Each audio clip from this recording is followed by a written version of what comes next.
No, it'll be a VOD anyway, won't it? We can save the VOD of our own, on our own, but we don't need it recorded on your hard drive. Okay, makes sense. You're live! Yay! Let's mod Craftfest. Oh, they're already a moderator. Great! Fantastic. I don't need to do anything. I guess you did that already?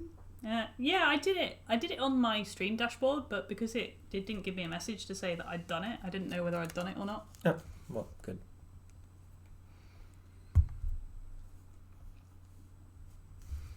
I'm going to just hold my water.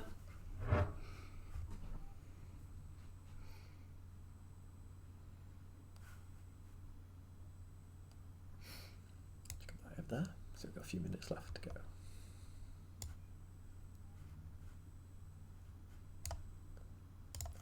Good. Just remember you're going to need to change the scene once it comes across to us. Yeah, I know. You should listen to the...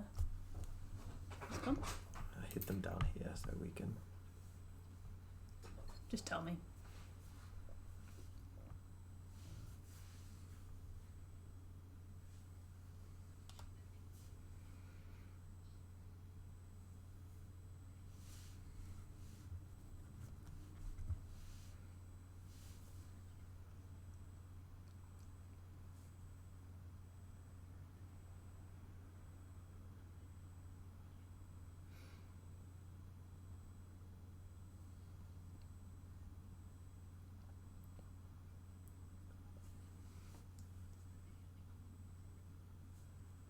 They talk about the giveaway. Oh, yeah.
They're jumping onto us now. Okay.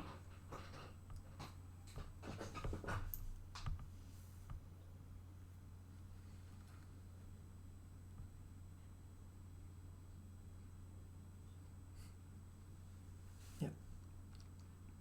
You're doing a good plug for us.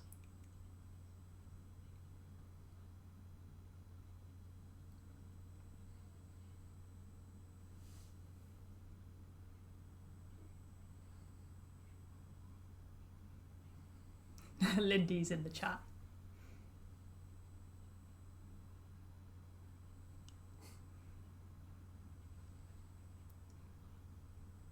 Oh man, there's a bunch of Mac people there.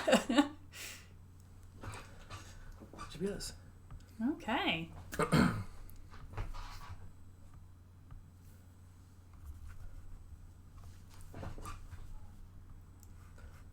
All right, hi there, and welcome. I think hopefully we are good and live now. So thank you very much for the Passover, much appreciated. And welcome to our stream of Absolute Beginner's Guide to Cosplay Making. Before we get started, I should talk about the giveaway that we're doing on this stream. Thank you very much to Anime Abbotsford over in New South Wales for providing a voucher for us to give away on the stream today. If you would like to enter to potentially win the voucher, then all you need to do is type #giveaway in the chat, and our wonderful Craftfest mod team will take care of the rest. So we are a tag team for today's presentation, so we'll get right into it. Okay, so first things first, I thought it'd be good to actually talk about who we are and what we're going to be covering today. So my name's Maz. I've been cosplaying for over a decade now, and this is... My name's Tom, and I've been cosplaying for roughly around about the same time. We both met through cosplay and have been, as you might tell from some of the pictures, a bit of a double act here. So I'm supporting Maz in the panel today. Yes. If I have a coughing fit midstream, he will take over for me, as well as giving us some good insights as well. So what we're going to be covering today, we're going to be talking about picking a character for your first costume that you're making from scratch. That's what we're aiming to cover today. Breaking down reference art of the character that you've picked into different tasks. And also talking about planning and budgeting for your cosplay briefly. We're also going to cover sewn costumes, armour costumes, styling your own wigs from scratch, and also accessories and props. So that's what we're covering today. Yep. So, first things first, how are we going to pick a character? You probably have an idea if you're planning to do a cosplay of which character you want to pick. We have one simple piece of advice for you to start off with. It's a very simple piece of advice. Keep it simple. It's to keep it simple. So there are a few good examples on there of costumes that you might want to pick. Some of them might surprise you, like our Gowrie there. We picked that because it's simple armor pieces, it's large, it's angular, and it's not got much in the way of compound curves. Yeah, it's fairly flat. Which means it's flat, which is joyful armor to make, as opposed to curvy, bendy things like Alex Straza over there on the right hand side, who's going to be a nightmare. Yeah, absolutely. And we also suggest you don't have to make every single piece of your first costume.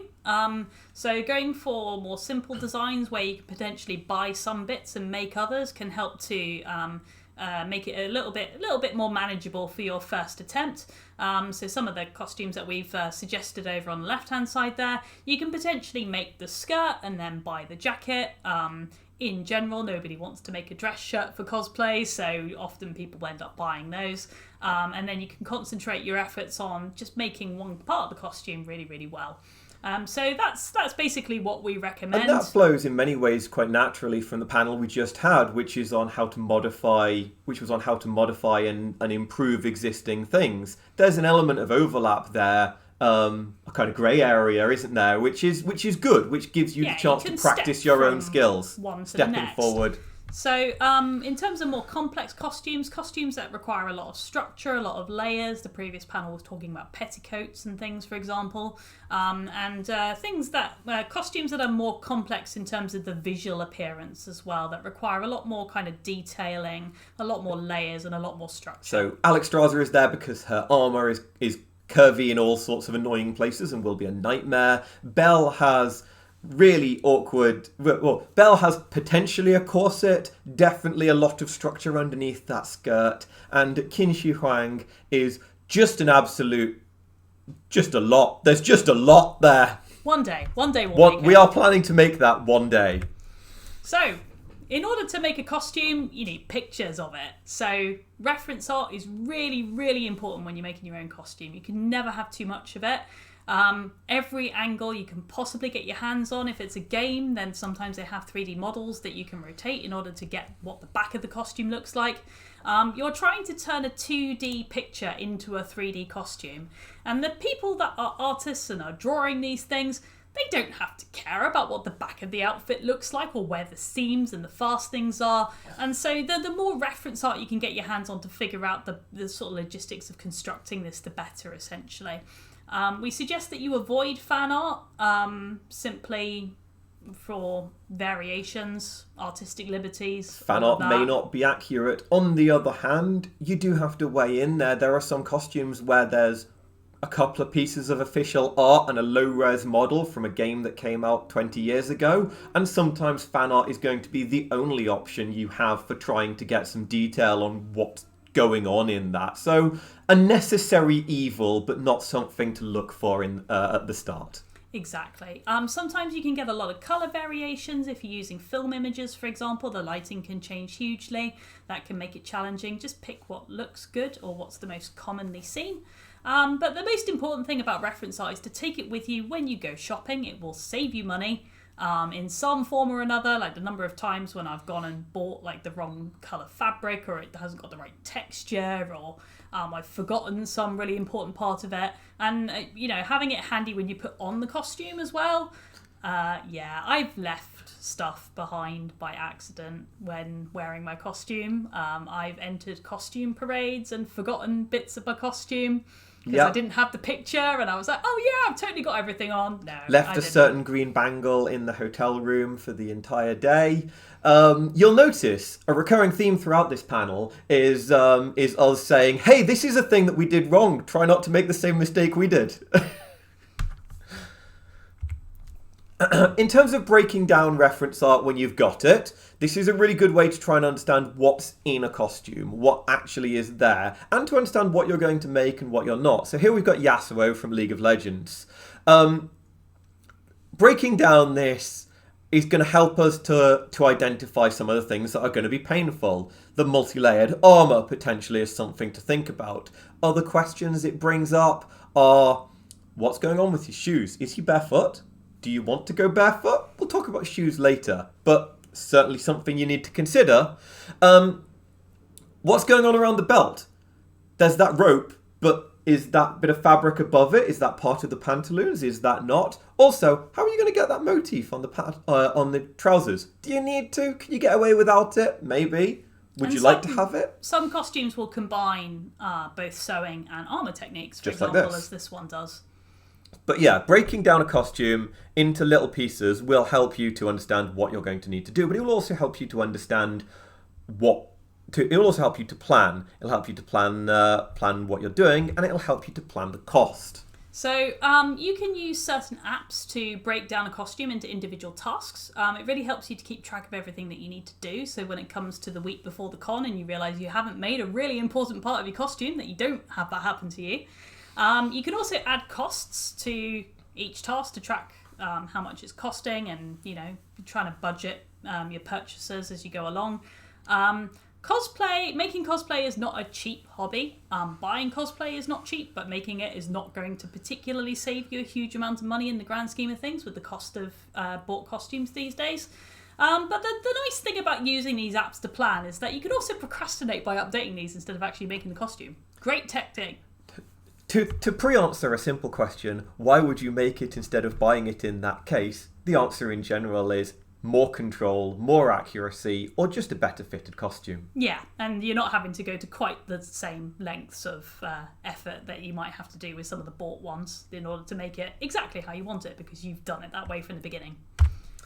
So, if you're going to make a sewn costume, and we're not going to dwell too long on sewn costumes because there is we are hoping, fantastic. We are looking forward to it ourselves. Panel coming on Saturday afternoon. Yeah, it's a Cora Berry's sewn costumes for beginners.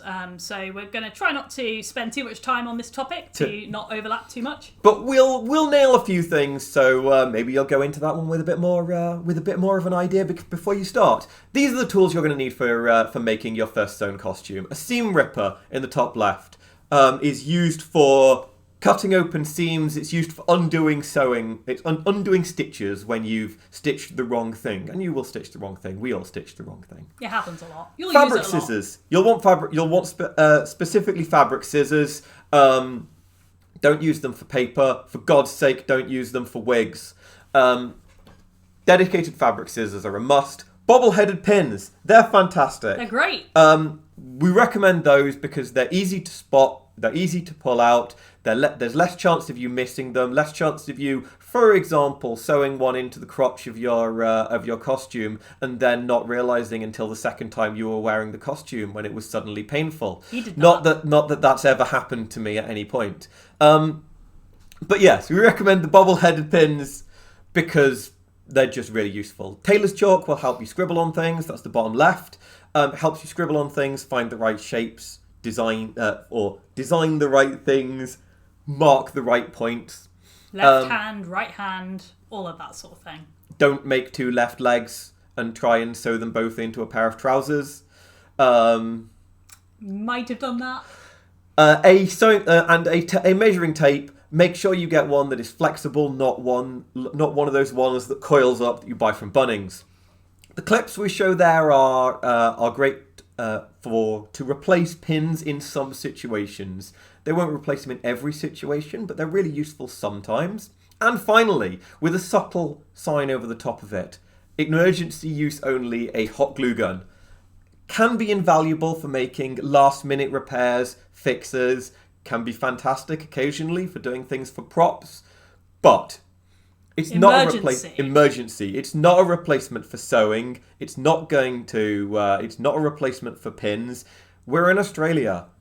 Summers are hot. Sometimes summers are hot enough to literally melt the hot glue, and then it will fall off. And if that was holding your costume together, then you will be sad and embarrassed, or maybe a little bit cooler. But either way, embarrassed. We have seen some unfortunate costume malfunctions with hot glue. Don't be that person. If you see me at a con, feel free to ask me about the time I bought every single hot glue stick in a small city in Britain to finish a costume the night before. Not recommended.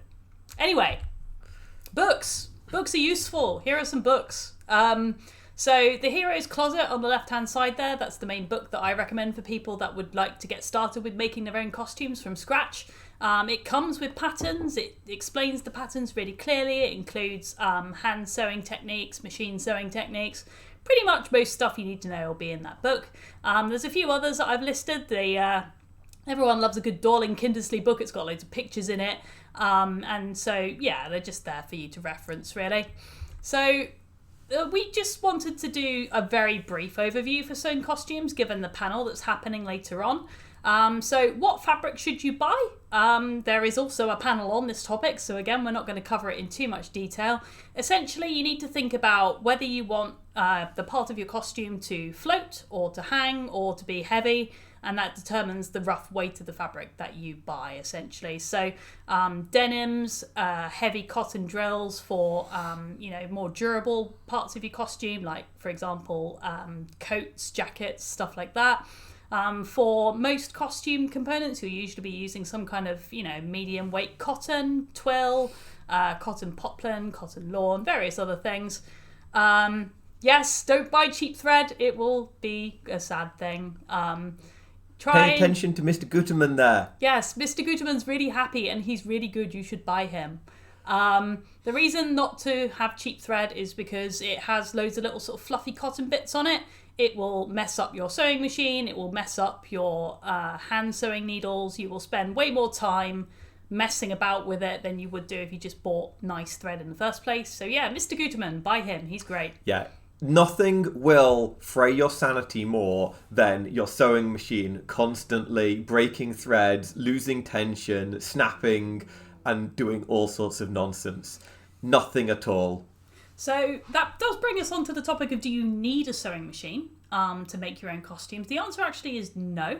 I have seen some beautiful hand-sewn costumes. I personally hate hand sewing, so I try and avoid it, and I use a sewing machine, but you don't have to.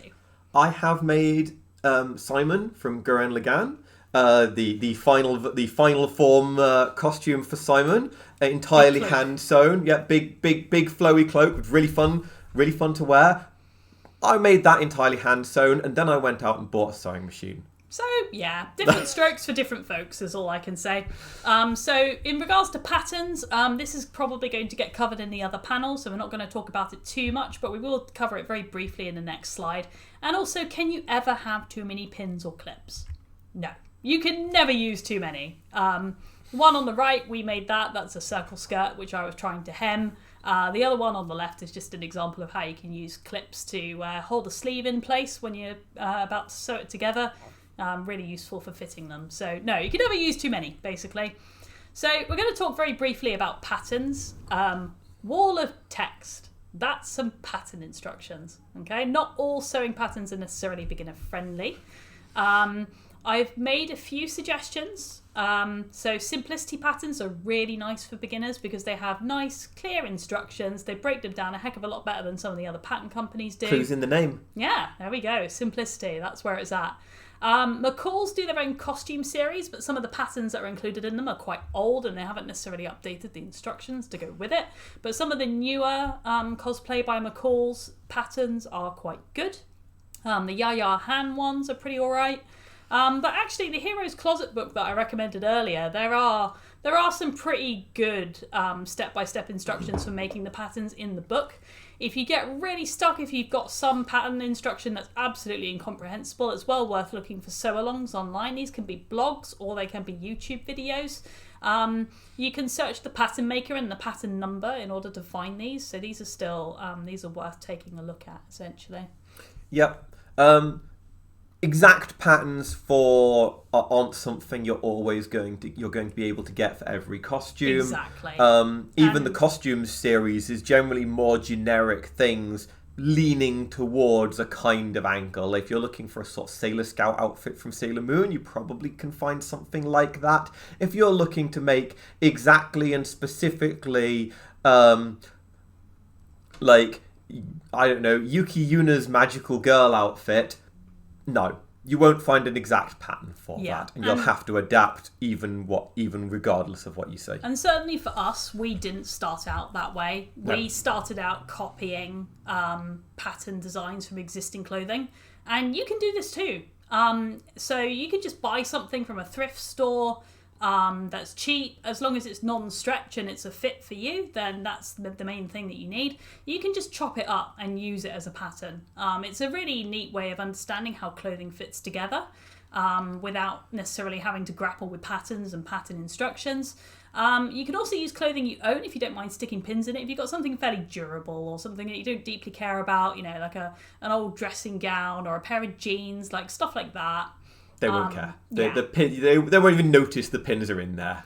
So you can use those. If you're cutting apart an existing piece of clothing, if it doesn't lie flat when you put it down, have a look for other stitches somewhere because there's probably darts. Darts are folded triangular pieces of fabric that are sewn in order to add shape to a costume or to a piece of clothing. Places where there are darts. Generally, look for darts around about the hips, around about your sleeves, in the centre of the back, and if it's women's clothing, around about the bust area. Those are the most common places for darts. On the other hand, sometimes there are weird darts in weird places. Yeah, and basically, in general, things with curves will usually have a dart in it. You can just unpick these with a seam ripper, and you'll need to replicate those darts if you want a similar kind of fit. So you can do that. You can also modify these clothing pieces to get the design that you want. Say you're looking at a top and you want to make it shorter, like a crop top for, I don't know, like Nami from Fairy Tail or something like that. You can remove or add length to your pattern pieces. So I've got some pictures on the right hand side here which demonstrate the common places where you can add or subtract length in a pattern piece. This applies to paper patterns and also to ones that you've made yourself. So for tops, generally around halfway between the armhole and the hem is a good place that you can add and subtract length. And for trousers, there's a bit at the top of the butt area where you can do it, as marked on the picture. And also just below the crotch, like about a hand width or so from the crotch down to the leg, you can also add length there as well, or subtract it.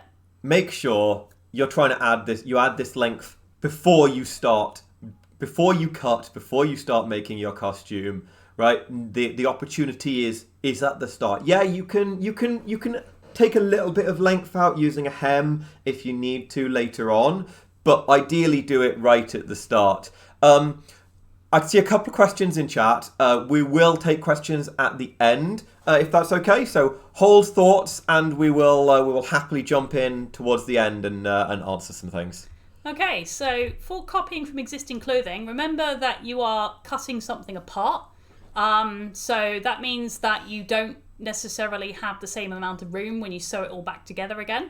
So it's advisable to add extra width around all of your edges to accommodate the fact that you are going to be sewing those pieces together somehow with a machine or by hand. We recommend adding about sort of 2 centimeters. The reason for this is because if something doesn't fit you, if it's too big, you can take it in, but if it's too small, it's very difficult to add extra length in that way once you've already cut it out from your nice fabric. And this is why we recommend mock-ups. Yep. So mock-ups you can use to get something right. If you're kind of making it up as you go along, mock-ups are wonderful for getting the right shapes that you need. They're great, they save you money because you're not cutting up your nice fabric. in the picture at the bottom here on the left hand side, we have an example of a sleeve cap pattern that I've modified. I needed a really awkward lantern sleeve shape thing. And I ended up just literally hacking the pattern pieces apart in order to be able to do that. We'll talk more about sleeves in a minute because we're talking about shoulder movement and stuff like that. But essentially you can keep trying over and over again from scrap fabric until you're happy with it. Spending, look in the offcuts bins, look at things that they're trying to get rid of. Don't pay very much money for fabric for mock-ups. But even if you have to buy some fabric to make a piece 3 or 4 times, spending a few dollars each time to get the fabric to do a mock-up will save you so much compared to the once that you mess up with your $30, $40 a meter satin or silk or God knows. Yep, sheets from op shops are pretty good. Yeah, absolutely. All of those things are options. So basically, get cheap fabric from somewhere and chop that up. The dress on the right hand side, that is actually a mock-up. That's why I've got a mix of denim for the sleeves and the collar and then some random blue fabric for something else. Mock-ups are great, wonderful. Do lots of them. You learn every time you do a mock-up. Yeah, as people are saying in chat, any old fabric can be perfectly fine for a mock-up. It doesn't even always have to lie the same, be the same weight. Just something to try and get an idea of the shape. Yeah. Okay, so we're talking about shoulder movement and this, that, and the other. So I wanted to talk about sleeves. Sleeves are horrid for beginners. So I discovered this sleeve block pattern that I'm presenting here fairly early on when I was learning how to make costumes, and it was an absolute game changer for me because the problem I always had with sleeves was getting it to fit around the sodding armhole. And so with this sleeve block pattern here, it doesn't matter how big your armhole is because it scales up to fit, which is great. So basically, you can customize this based on your own measurements. If you get really stuck for awkward sleeve shapes, there are some sleeve patterns. So you can get a pattern just for a dedicated sleeve shape, which you can use. And Simplicity, who I recommended before, they do a couple of old sleeve patterns that you can use. And as mentioned before, when you are putting sleeves into the armhole area to sew them, wonder clips and tons of pins are really, really helpful. So, you can use those to get the right sleeve shape and to hold it in. So that's, I hope that's helpful. It made a big difference for me. Yes, yeah. You can absolutely, for beginner cosplayers, actually, making things like waistcoats and tank tops and stuff like that where you don't need to care about sleeves is a total pro move. But eventually you're going to need to tackle this. So, yeah. It's one of those things sleeves and trousers, eventually you'll need to make the plunge and have a go. Yeah, exactly. And what Jen said in the chat about starting from the very top of the sleeve cap and then going around, that's really helpful because when you're pinning it into the armhole, you don't see this bit. You don't see that. No one looks in here. If here looks a bit worse than up here, that's fine. Yeah. If up here looks shit, looks turbo, then that's bad. So there we go. Okay, getting in and out of the costume. You're making a costume, you want to wear it at the con. That's really important. So you have to think about how you're going to put the different bits on. Because sometimes when you're making a costume, you can end up with a fair number of different layers. You want them all to kind of stay on and stick together, all of that sort of thing. So we've highlighted a variety of different fixtures and fasteners that you can use. So we've got hook and eye fasteners for if you want to clip something to something else. They're quite small, they're unobtrusive, they're quite good. Snap fasteners are good for sticking things to other things. However, snap fasteners are not good for bearing significant weight in a costume. If you want snap fasteners are great for holding something in position that's already settled, it's already seated. But I wouldn't put significant weight on them. I wouldn't have them bearing the brunt of holding a costume together. Yeah, they're good for stability, but not for solo load bearing, essentially. They're good for keeping layers of costumes together. They can be quite handy for that. But if you have something... however... Yeah, buttons are good. Buttons are great at holding a piece together. They're really sturdy. The problem with buttons is that they're quite time-consuming, both sewing on the button itself, which you probably have to hand sew unless you spent an awful lot of money on a very expensive sewing machine, and also on making the buttonhole and all of the sewing that takes to protect the buttonhole so that putting the button in and out doesn't fray the fabric, which your sewing machine may have a function to do. Hopefully it will.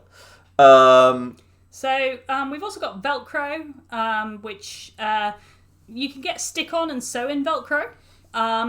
So stick-on Velcro doesn't play very well with fabric. Like if you're gonna put Velcro on a fabric costume, use sew-in. My experiences with stick-on Velcro and fabric have generally ended in me sewing the stick-on Velcro to the fabric.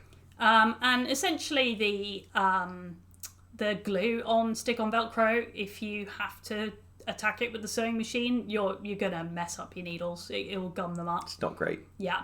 Buckles and straps are really good for things that require tightening, like belts and stuff like that, or things that need to kind of hang or be suspended. They're pretty good for that sort of thing. And then otherwise, in terms of putting the costume on, so you've got to get something over your head, you've got to get your arms into it, you've got to get it over your waist. Like basically, for things like armholes and waist and neck holes and stuff, elastic can be quite good for that sort of thing. And also, you can use zips to get in and out of something. If you have anything that you need to have it smaller in the openings than your actual neck size and your head size, then zips work. Bad Cat's got a great tip there. Sometimes buttons are too much of a pain in the arse, and you can just hide them and make a snap fastener and pretend. Yay! Fake buttons. Which is really good for buttons that don't actually need to be load bearing, for buttons that just need to look like they are. And the number of costumes we've made where it's got a lovely set of buttons and buttonholes that do nothing meaningful, and because we've actually held it together with zips that we get into and out of. Definitely more than a few. Yeah, I've had zips underneath snap fasteners and stuff before. It's ridiculous. But anyway, so there we go. Think about how you're going to get in and out of your costume. Remember that bit about buckles and straps, because we will come back to that later. Yes. Shoes. Don't forget about them. They did. They forgot about the shoes. Don't be like them. Yeah. Don't turn up in a maid costume with sneakers. That's not quite the combo that you really want. So, it's a bit funny for us to be covering this because you're not making shoes. Being a shoemaker is a lot of skill. No one makes shoes. No, nobody makes shoes. So get a good base shoe and then you can build upon it. I'm sure this was dealt with to an extent in the last panel, so I'm not going to spend too much time on it. Basically, fabric shoes like fake Converse, Vans, Ugg boots, like these are all pretty good for adding stuff too. If you need something a bit heavier, then the kind of sort of workman's or army surplus boots are like pretty good. You can usually paint them or glue stuff to them. You can also get exactly the right kind of boot you need if you allow enough time for it to show up from the likes of AliExpress and Taobao. Exactly the right kind of boot you need? Well, yeah, again, refer to the last panel. So thanks for that, Bad Cat Bad. So you can also embellish. So you can paint, but remember that shoes flex with your feet while you're walking around and stuff. So flexible paint is best. You also can dye them. So if it's a leather-ish shoe, then Angela's leather paints are really good. And they do kind of work on fake leather as well. So, you've got that as an option. But if you're going to do that, you're probably going to want to start with a fairly light coloured shoe in order for the paint to show up properly. Boot covers you can sew using fabric. Remember that you need to put the shoe on and then put the boot cover over the shoe and your foot. So you need to work out how you're going to get it on. So it's quite common for people to use stretch fabric for boot covers, or if you're using a fixed fabric, then again zips are good for getting in and out if you've got an odd shape. And then the final thing is about foam. If you want to put foam on your shoe for whatever reason, don't use Velcro or magnets to do it. And the reason we've learned this the hard way, haven't we? Yeah. I mean, the main thing to remember with shoes is your shoes take a hell of a beating. Shoes are hard wearing for a reason. They get absolutely thrashed. If you make boot covers, and God forbid if you try and make your own shoes, don't expect them to last more than a few wears. You will have to remake them, because walking around trashes fabric, it trashes paint, it trashes all sorts of things. So there we go. So that's it for shoes. We're going to talk a little bit more about wigs, which is going to take us a little bit over time for our panel slot, but it's just because there is no longer a wig styling panel as part of the program this weekend. Yes, making spotted otter there with a very good with a story I can empathise with. Yeah. So we're going to talk a little bit more about wigs in the absence of any other kind of wig content this weekend. So get a good quality wig. I literally cannot emphasize this enough. Cheap wigs are shiny, they tangle easily, they're just not worth it. So you're looking at spending at least about $30 on even a halfway decent wig. And it can go up and up depending on the length or the style, whether you're getting something with a custom parting or all of that sort of thing. So make sure you order your wig in advance. If you've never handled a wig before in terms of cutting and styling it, then it's well worth getting an extra wig to practice with. And you need the right tools. So a good comb with a wide tooth. Denman dress out brushes are really wig friendly. Make sure you have proper hairdressing scissors. They've got the little tab on the end. So hi Orange and Peachy, nice to see you. And make sure that you've got the right sort of clips and things as well. And basically, you're going to need a million bobby pins and Kobe grips. There's some good tips. You can get specialty wig pins, which are really good. You don't always need to get all of these things for your first attempt at doing something. Sometimes it's okay to ease into it, but those are available and very good. Yeah, and the comb and the brush in particular, you're going to want those at the convention to look after your wig while you're wearing it, so it's well worth. The Wig Head and Clamp, we've recommended those simply so that you can have a more kind of hands-free You'll approach. see a couple of the wigs that we've got photos of in the next slide. Yeah. Hang on, you'll have a couple of wigs that we'll get photos of in the next slide, where they're long-haired wigs. They've got a lot of weight to them, and if you don't have a wig head and clamp, they will just fall off the table. What I was going to say is, while we're talking about this, Maz, where would you go about buying these things from, both the wigs and the tools? Yes, good prompt, thank you. In Australia, there are a limited number of places where you can get wigs domestically. So Lumen's Workshop is one of the main ones. So they stock Arda wigs, which are lovely, thick, good quality wigs that you can use. And in terms of other options, there are plenty of cosplay buy and sell groups. So you can use these, obviously the usual buy online, buyer beware, and then the other options are all online sellers essentially. So Lumen's is the main one. If you need a wig quickly, it's not going to be cheap, but you're paying for the quality and the domestic shipping and everything. Yeah. So Arda, and if you're buying a wig online, Arda is always very reliable, very good. Like well worth springing the extra cash for. Yeah. And as people have said, like bad wigs just look awful. They just look awful. They're not worth it. They're just not worth it.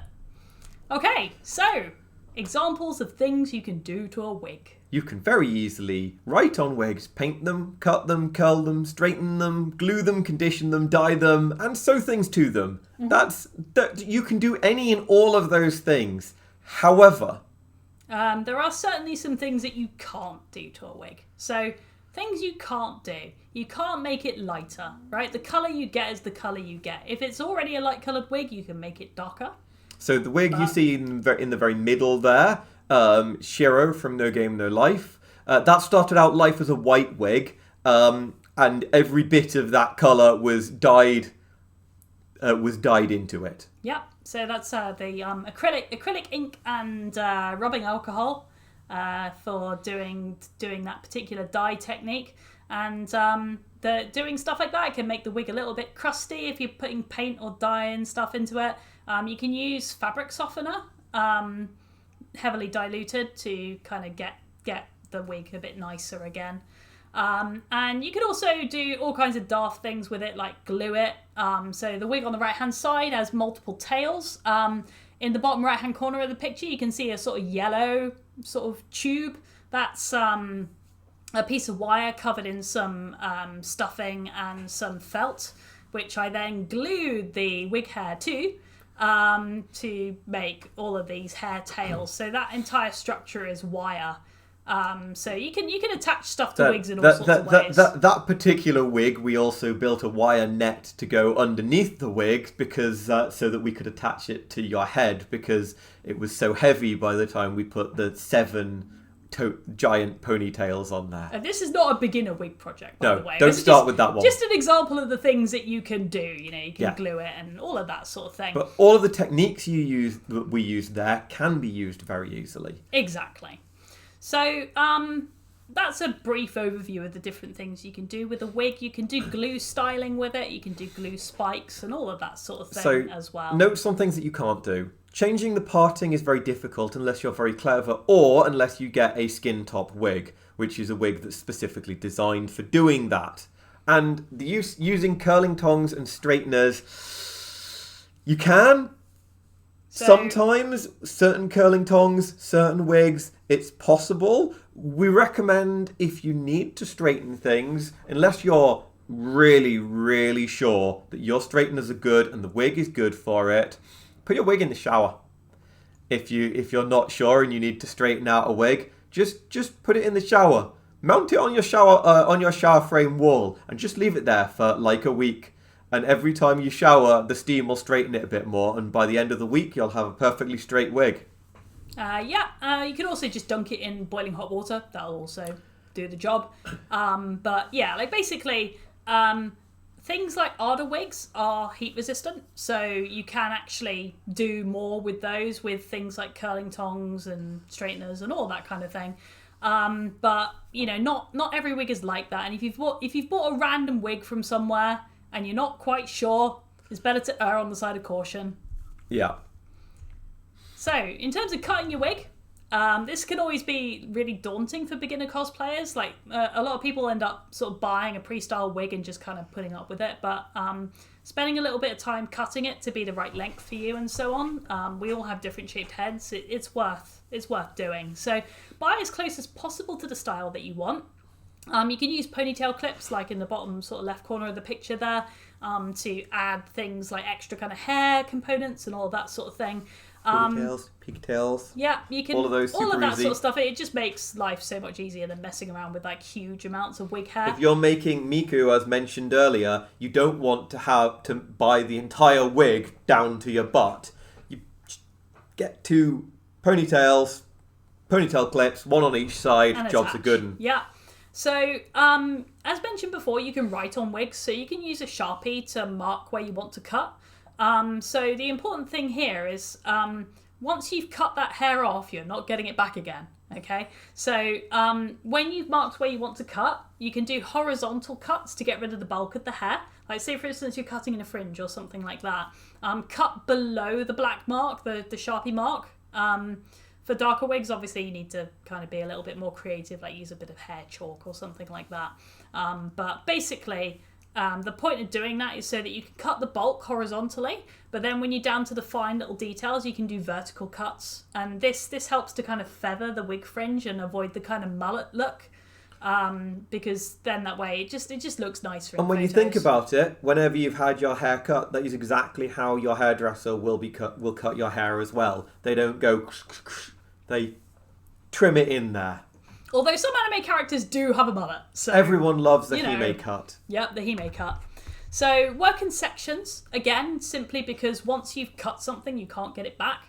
So rather than just doing the entire front of the wig in one go, it's better to just do a little bit at a time. Cutting wigs is time consuming, but doing it that way means that you don't make mistakes. And this is why we suggest that you order the wig in a timely fashion so that you've got the time to spend on it. Because if you've cut the wig at the con, you're going to regret it.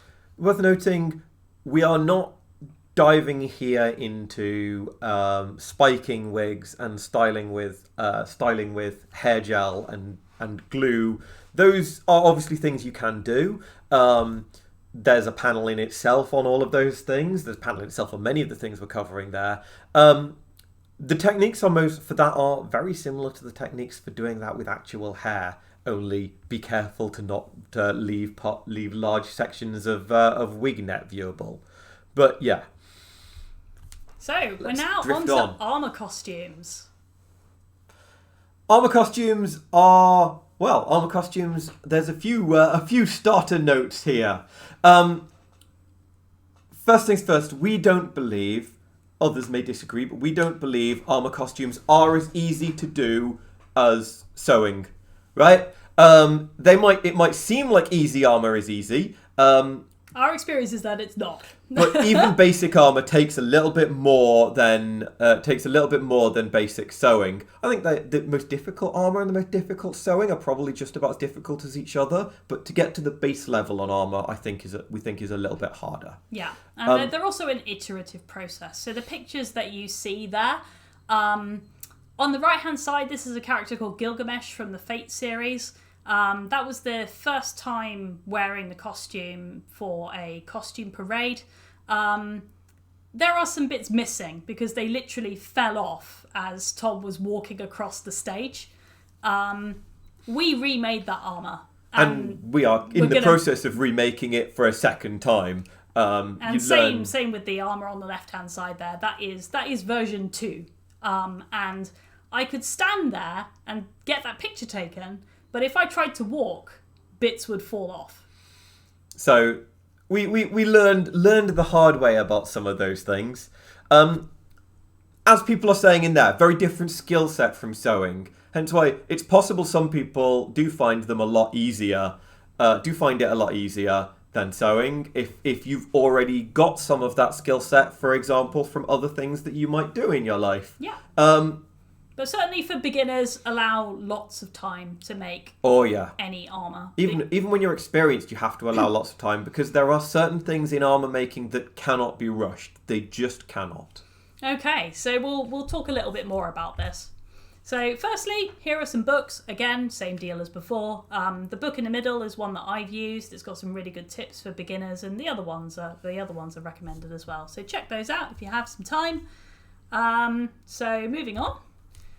Materials and tools. So there's a few different primary materials you're likely to make armor out of. I'm not going to make any value judgments on any of those materials. They're all good and they all have advantages and disadvantages.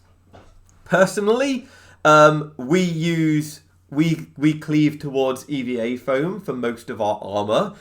EVA foam is light. It allows you to make it's very good at making kind of chunky, quite cartoony pieces of armor, which has a really good look, I think. It takes cosplay. It takes compound curves well. You can hack it to pieces and stick it back together very well, but it takes a long time to finish. There's it takes quite a lot of time to finish. It will, however, stand up to a beating. It'll bend, it'll flex very easily, which is really useful. You can get it from Lumen's Workshop Spotlight Bunnings. Warbler is the famous cosplay armor making material. It's very good for a lot of things. It is also quite forgiving. It will stick to everything itself. Well, it stick to mostly itself, actually, not to everything. It will stick to itself, which is a huge boon. It has a very distinctive grain to it, which is quite difficult to get out. It's not impossible. Not difficult's the wrong word, but time-consuming to get out. You really need to work on getting that grain out. Otherwise, your armor looks like a piece of Warbler. Getting that finished just takes some time, takes some work on it. It's also fairly solid, fairly rigid when it's finished, and a bit more expensive than the other two options in terms of the amount you get per dollar. And closed cell PVC foam board, otherwise known as sometimes known as Sintra, is another thermoplastic. It will bend under heat. In contrast to the other two, you don't need to do much work to finish that. It finishes very easily. It will it won't take a compound curve. When I say a compound curve, I mean a curve that goes in two different directions. It will only really curve in one way. And cutting it up and trying to pin it together to make those curves, that becomes problematic. The melting or the temperature at which Warbler will start flexing again is something to consider. And the other thing to consider with Warbler is if you dent it, you're gonna have to take some time to buff that out. We'll talk a little bit about the precautions you need to take when working with this. That will come later. So in terms of tools, we'll just start moving through this. You need a heat gun if you're working with EVA foam or with any kind of thermoplastic in order to bend it. Don't use a hairdryer. It just is never going to get the right temperature so easily. You're going to need for foam in particular, but also for getting rid of like certain nasties on Warbler as well. Having a Dremel, which is a little hand sanding tool, is pretty handy. Pictured right in the middle. Yeah, absolutely. For cutting things up, you're going to need some kind of a knife. When you're cutting foam, it blunts knives pretty easily, so you're going to need to keep changing the blades. Warbler, you can cut up with a pair of scissors if you need to, depending on the thickness of it. Don't use your fabric scissors or your wig scissors. Yes.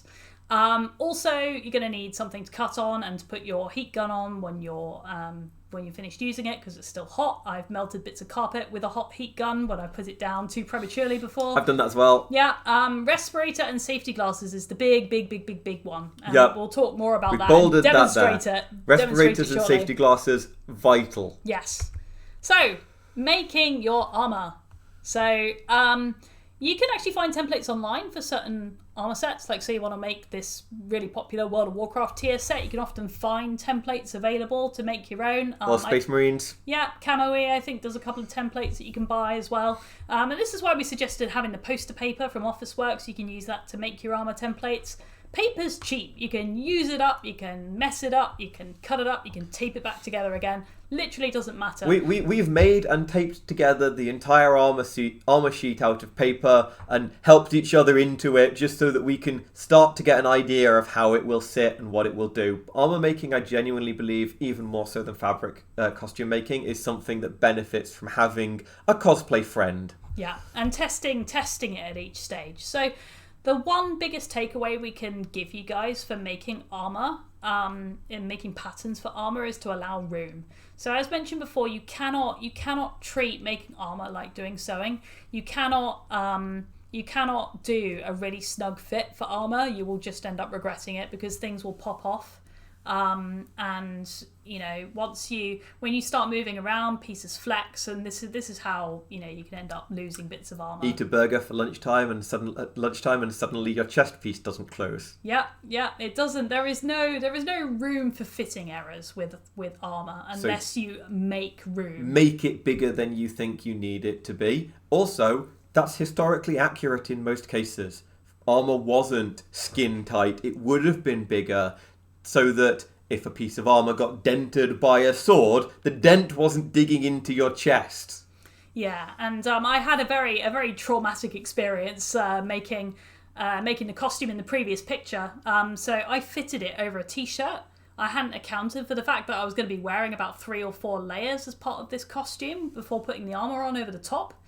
And fitting headpieces for wigs as well, especially thick wigs. So yeah, basically you must allow room for armor, because otherwise you're going to have big fitting issues later on. And remember, even the offcuts from your foam can be useful later. Look at all of those armor pieces we got out of that little bit of foam. Every single one of those green bits was a piece for the armor.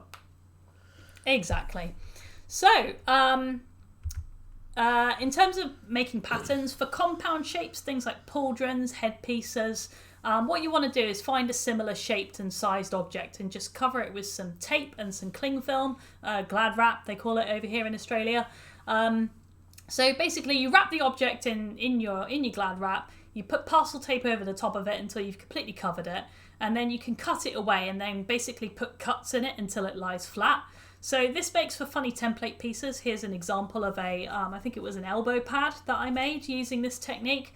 So that's a really big light bulb that I used as the shape for that. Sometimes the object you need is right there in front of you.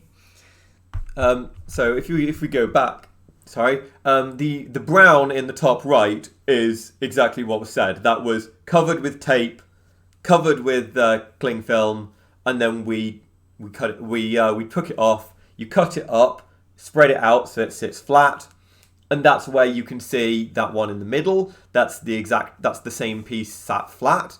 And then on the left, you can see it then stuck together, and you can see that actually it's taken the curve very well. There is a brief discussion in the chat about ventilation, and we haven't specifically covered it, but foam in particular is a big insulator, and so you can end up overheating quite a bit in costumes. So it's not always feasible to embed a fan in your costume. It just depends on what it is that you're making. But the most important thing is to stay hydrated, and also if you're making your armor in individual pieces, then that also allows for some ventilation as well. Yeah. Drink. Make sure you're drinking often when you're wearing the armor costumes, and try and only put on certain pieces when you're going out on stage on display.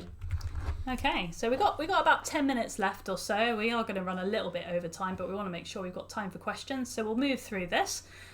So for pattern making, make sure you label all your pieces, right? This includes your paper templates and your foam pieces. You're going to be painting over the top of them anyway, so it doesn't matter too much what you scribble on them. And also, when you're finished with your paper template, make sure that you've taped it back together and tested it, okay? So sometimes it's not always possible to see how something fits until you actually try it on. So the test wears during each stage of construction are really important. Yeah. So in terms of putting it together, same as for sewing costumes, you've got to think about how are you going to put it on, how are you going to take it off. So this is an example of one of the chest pieces that we made for Gilgamesh. So again, with foam and any kind of rigid thermoplastic, you don't have the same level of options for getting stuff over your head and putting your arms in and all of that kind of thing as you do with a sewn costume. So you can't elasticate foam. You can put zips in it, you can do that, but you can't use things like elastic. So this chest piece goes on through a series of buckles. So what we've done is we've actually joined one side together, and the whole thing wraps around and then clips together.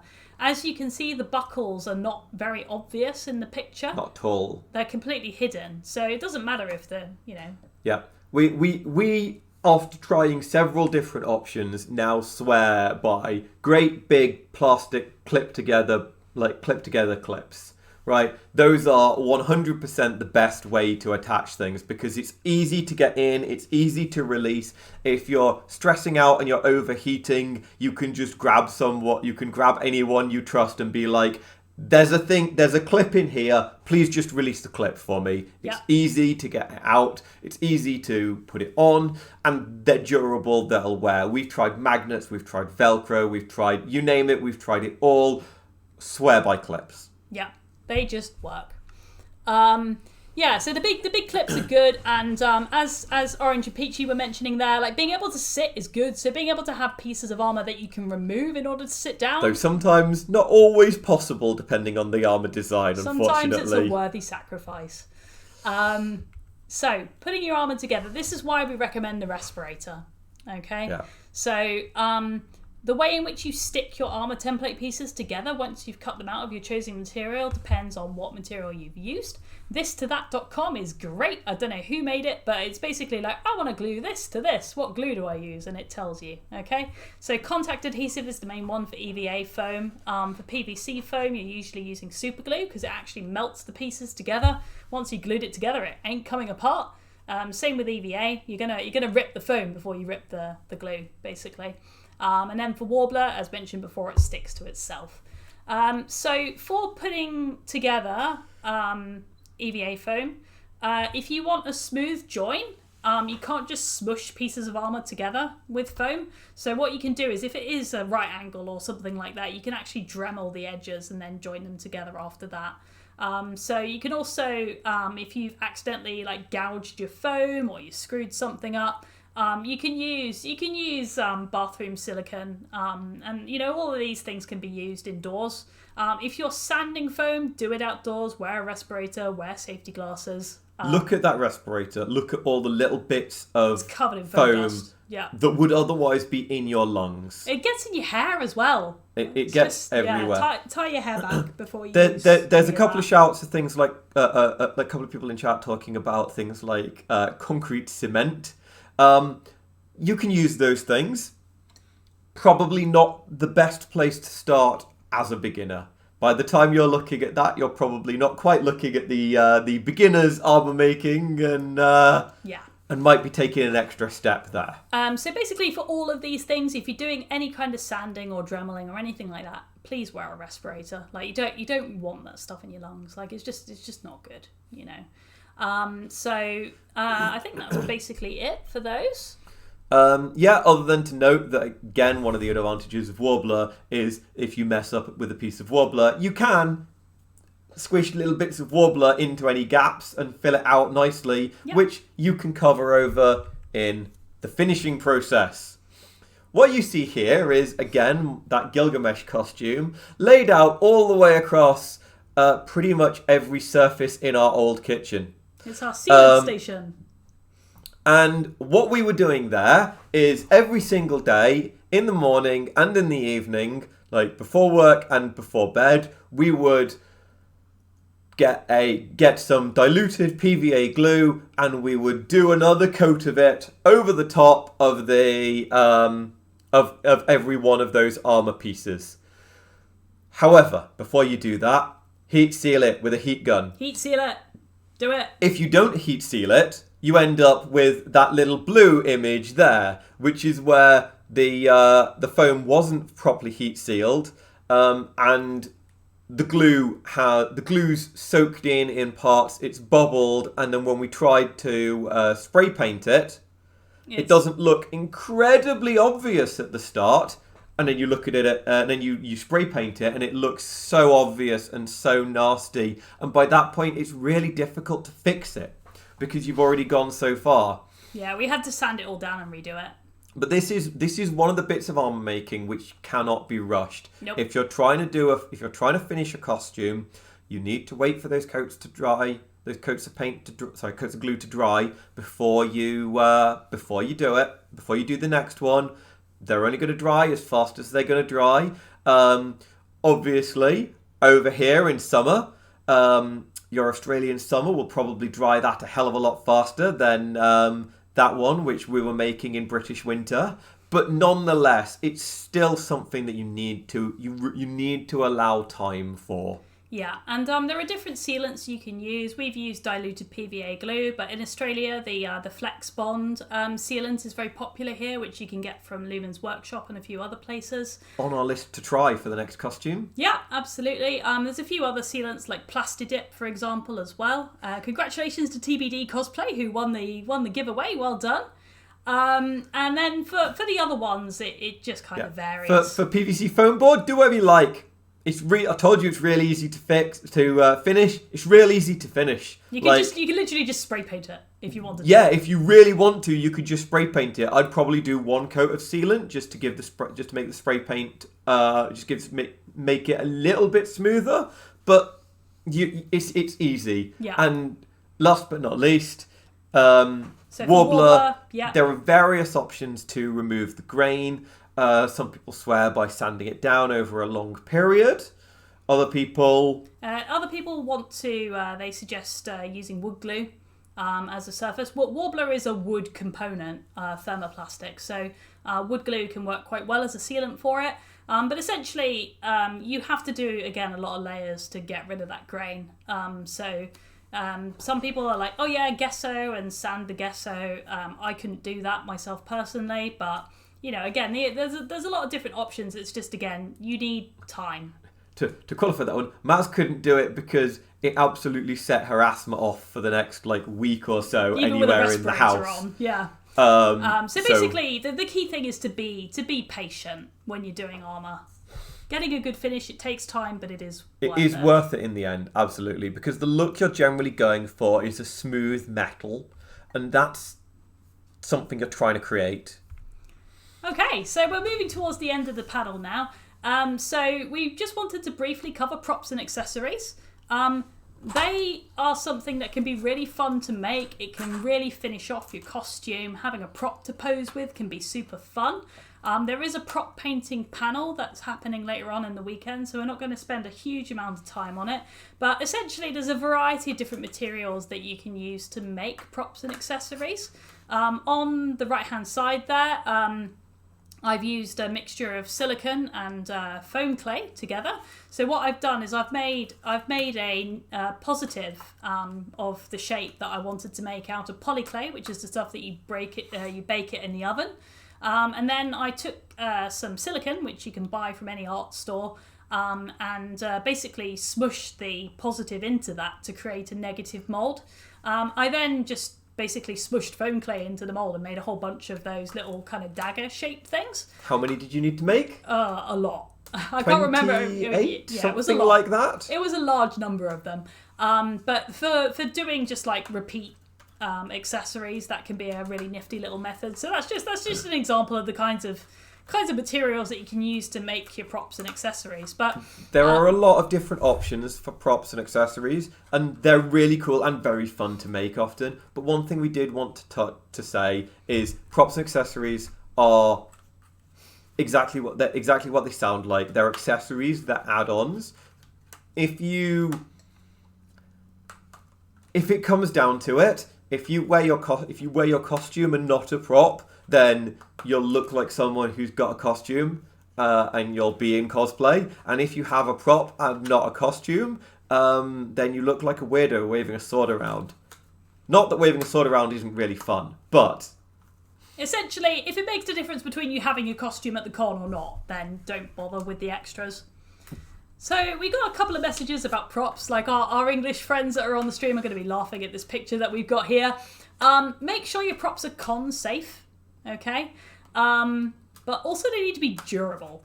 So we have some tips to share, but the picture tells the story in and of itself. Like the prop in the picture is made out of foam board, so different layers of foam board that we've glued together. We warned our friend before they posed with it that it wasn't super durable. In fairness, I made that for my friend Angela.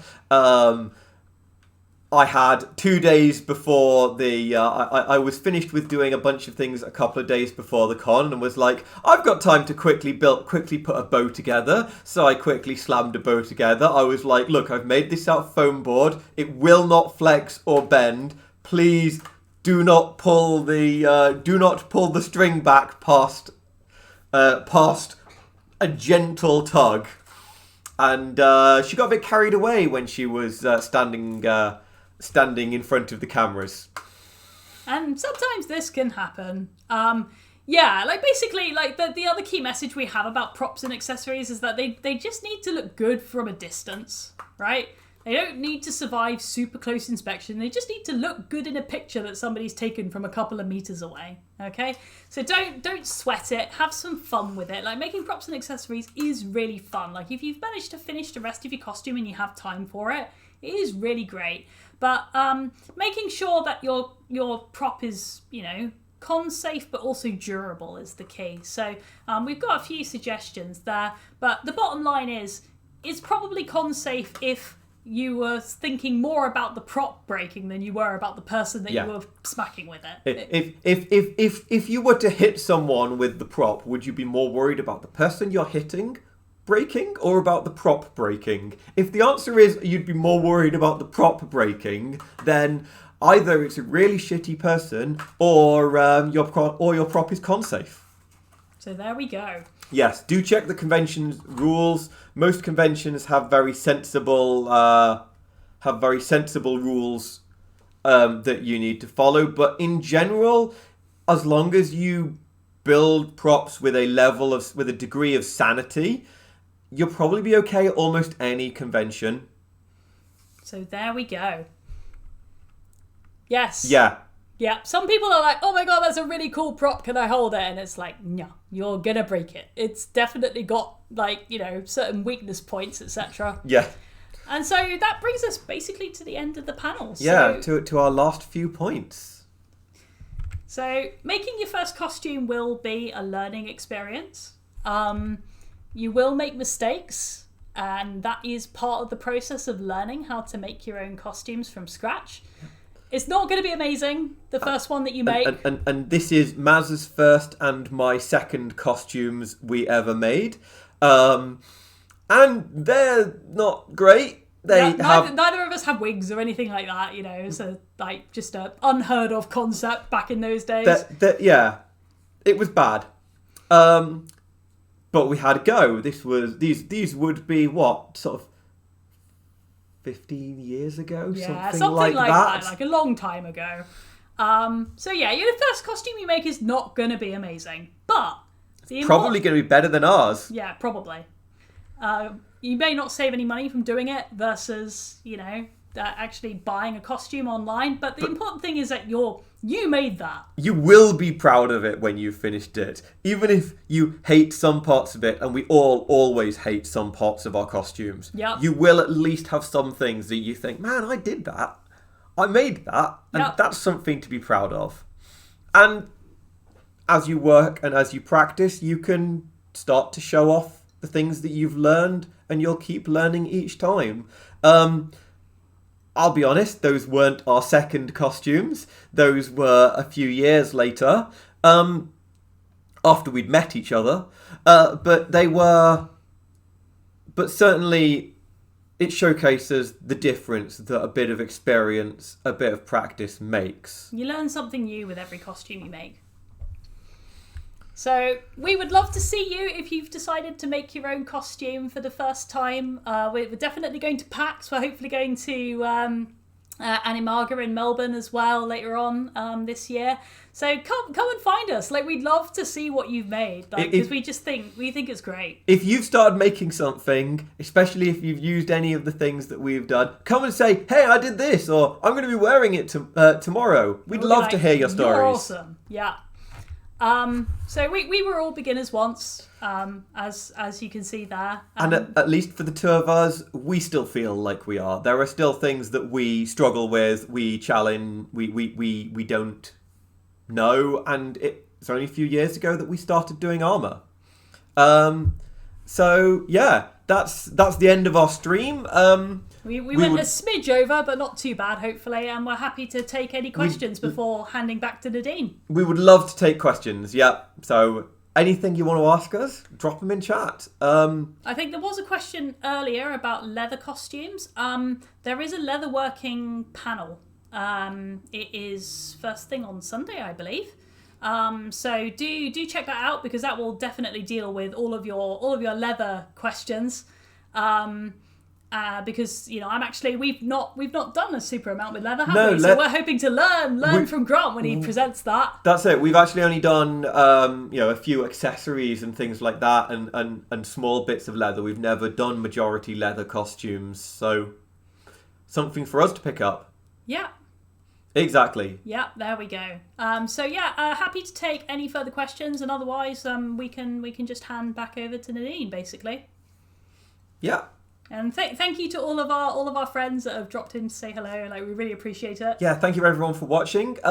If I may, a cheeky, if you would like to see a little bit more of Maz and I, you can find us on Maz Cos stuff for our creative things, or on Tirandurth, where we are often playing video games.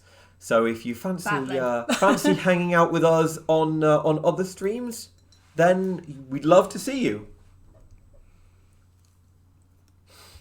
Okay, so it looks like we're probably going to be handing back over, I believe. Yeah, looks like we are done here. So thank you all very much, and thanks also to Anime Abbotsford for the giveaway as well.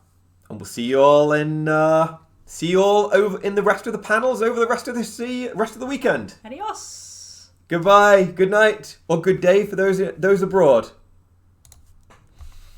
We can probably hit the stop stream.